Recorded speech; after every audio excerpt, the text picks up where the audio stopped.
ka danna subscribe sannan kuma ka danna ƙararrawar sanarwa domin samun sabbin shirye-shiryen mu akai-akai da zarar mun dora a wannan tasha ta mai albarka. Mun gode. Assalamu alaikum, barkamu da sake kasancewa da ku a wannan tasha ta mai albarka mai suna Arewa Hausa TV. Kada ka manta in yau ne farkon zuwa ga wannan tasha ta mai albarka, ka danna mana subscribe sannan ka danna ƙararrawar sanarwa domin samun sabbin shirye-shiryen mu akai-akai da zarar mun dora a wannan tasha ta mai albarka mai suna Arewa Hausa TV. A yau shirin namu na duniyar taurari na waya ganin ka sai da taurari akan wayannan shahararrun mawaƙa guda biyu kamar yadda ku gani, Sani Ahmad Danbaiwa da kuma Hamisu Breka. To ina masoya Hamisu Breka, ina masoya Sani Ahmad Danbaiwa. Muna so ku ware mana tsakanin Sani Ahmad Danbaiwa da Hamisu Breka. Wanne ne fiye wani tsara waƙar soyayya a jita kuma a jira inda har ma a bare ta. Kai dai kada ka manta ka danna like a wannan bidiyo sannan ka rubuta mana comment da mawaƙin da ya burge ka tsakanin Sani Ahmad Danbaiwa da kuma Hamisu Breka. To masoya ɗan mawaƙa guda biyu, yanzu da farko za mu fara shiga waƙar ɗaya daga cikin wayannan mawaƙa domin ku ji yadda ta kasance sannan ku ji ku ware mana tsakanin Sani Ahmad Danbaiwa da Hamisu Breka. Wanne ne fiye wani tsara waƙar soyayya a jita kuma a jira inda har ma a bare ta. Kai dai kada ka manta ka danna mana subscribe sannan ka danna ƙararrawar sanarwa domin samun sabbin shirye-shiryen mu akai-akai da zarar mun dora. Mun gode.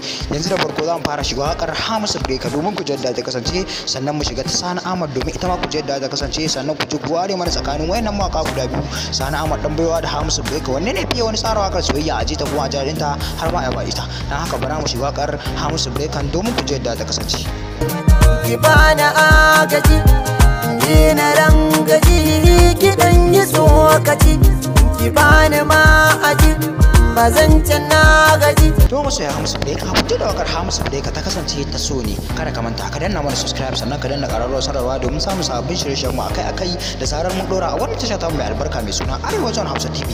Yanzu bara mu shiga wakar Sani Ahmad Danbaiwa domin ita ma ku ji yadda ta kasance sannan ku ji ku ware mana tsakanin Sani Ahmad Danbaiwa da Hamisu Breka. Wanne ne fiye wani tsara wakar soyayya a jita kuma a jarinta har ma a bare ta. Kai dai kada ka manta ka danna mana subscribe sannan ka danna ƙararrawar sanarwa domin kasancewa da mu a koda yaushe da zarar mun dora sabon shiri a wannan tasha ta mai albarka mai suna Arewa Hausa TV.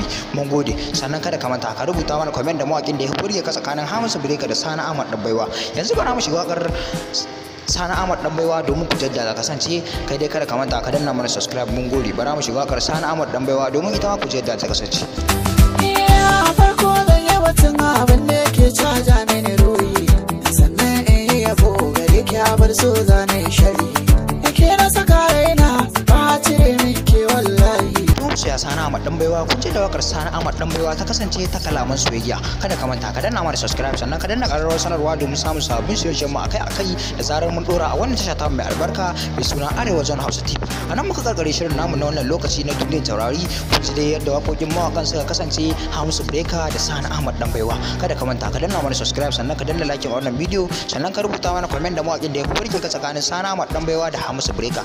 Kada ka manta ka danna mana subscribe sannan domin samun sabbin shirye-shiryen mu akai-akai da zarar mun dora. Mun gode masoya Sani Ahmad Danbaiwa da masoya Hamisu Breka, kuma ku ci gaba da kasancewa da mu a wannan tasha ta mai albarka mai suna Arewa Hausa TV domin kawo muku shirye-shirye masu ƙayatarwa masu kuma nishaɗantarwa. Bisalam, sai kun ji mu a shiri na gaba na duniyar saurari na waye gwaninka wanda wannan tasha ta mai albarka take ɗaukar nan kawo muku. To masoya Sani Ahmad da masoya Hamisu Breka, kun ji yadda wakokin mawakan suka kasance. Kada ka manta ka rubuta mana comment da mawakin da ya burge ka tsakanin Sani Ahmad Danbaiwa da Hamisu Breka. Mun gode. Bisalam, kada ka manta ka danna